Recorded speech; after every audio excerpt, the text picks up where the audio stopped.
what's the difference between Marxian economics and Marxist political ideology?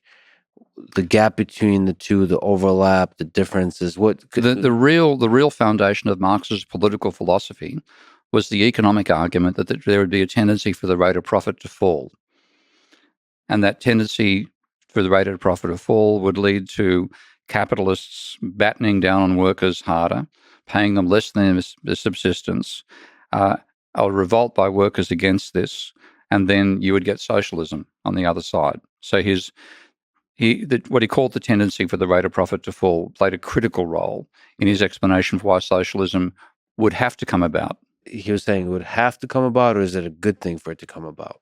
So it should come about? He had a should, but he was trying to say it must. So if you look at Marx in the history of radical thought, he was preceded by what were called utopian socialists. Saint-Simon, even the Cadbury's company came out of utopian socialist. And they had an idea about a perfect society in the future where people were properly rewarded, were treated as human beings rather than cogs in a machine, and all this sort of stuff. And they said socialism should come about because it treats humans better than capitalism does. Marx said, I can prove that socialism must come about. So he had a utopian vision of a future society, but he thought he could prove that it had to come about. And the proof relied critically upon tendency for the rate of profit to fall, and that relied upon labour being the only source of profit.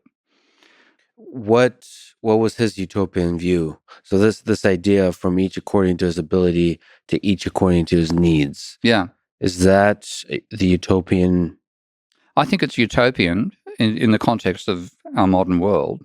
It says that you rather than being rewarded like Jeff Bezos gets enormous fortune, you get what you need, not what you want necessarily. All needs is fulfilled. It was a vision of utopia where you could be a fisherman in the morning, a poet in the afternoon, and a chef at night. Okay, that's paraphrasing one of his phrases.